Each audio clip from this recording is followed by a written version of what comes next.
The fourth miracle of Jesus, the healing of Peter's mother-in-law. Matthew 8 verses 14 to 15, Mark 1 verses 29 to 31, Luke 4 verses 38 to 39. The streets of Capernaum were alive with murmurs and wonder. Word had begun to spread about a new teacher, a man who spoke with power, who cast out demons, who healed with just a touch. Some said he was a prophet. Others dared to wonder if he was something more. That day, Jesus had taught in the synagogue. People sat wide-eyed as he spoke, not like the scribes, but with an authority that pierced the soul.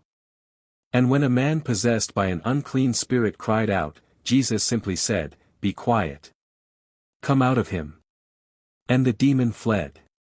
But the day wasn't over.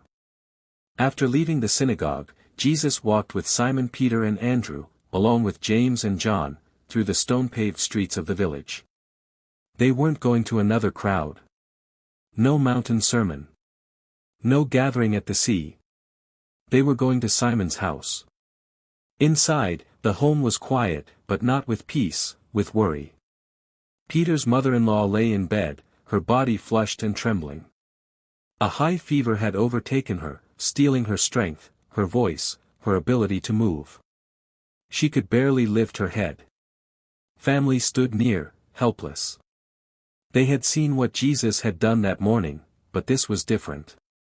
This wasn't a stranger. This was someone they loved. And Jesus, he didn't hesitate.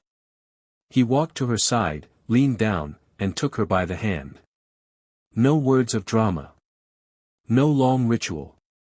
Just a touch. A moment. Immediately, the fever left her. Gone. Her eyes opened, clear. Her breathing calmed. Strength returned to her limbs as if the sickness had never touched her. She didn't need rest. She didn't even sit there stunned. She stood up, fully healed, and began to serve them. A meal. A warm smile. A restored spirit. All in the span of moments. It was a miracle that didn't happen in front of crowds. Not in the synagogue or on the hillside, but in the quiet corner of a home. And yet, it revealed something deeply powerful, that Jesus' compassion wasn't just for the masses. It was for the individual, the unseen, the loved one on a sickbed. And as the sun dipped below the horizon, more people came. The sick. The broken. The possessed. They gathered at Peter's door, and Jesus healed them too, one by one. But it all started with this moment, in a humble home, where a woman touched by fever was now serving the Savior. This miracle wasn't just about healing the body. It was about restoring life, restoring purpose, and showing us that no place is too small for Jesus to move.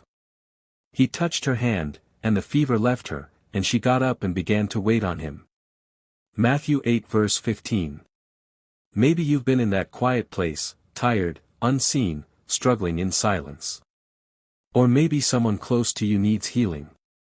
This miracle reminds us that Jesus comes into our homes, our quiet moments, our private pain, and with one touch, he restores.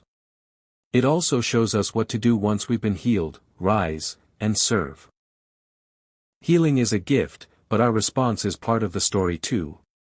So tell us, how has this miracle of Jesus touched you? What did you learn from it? Leave your thoughts in the comments below.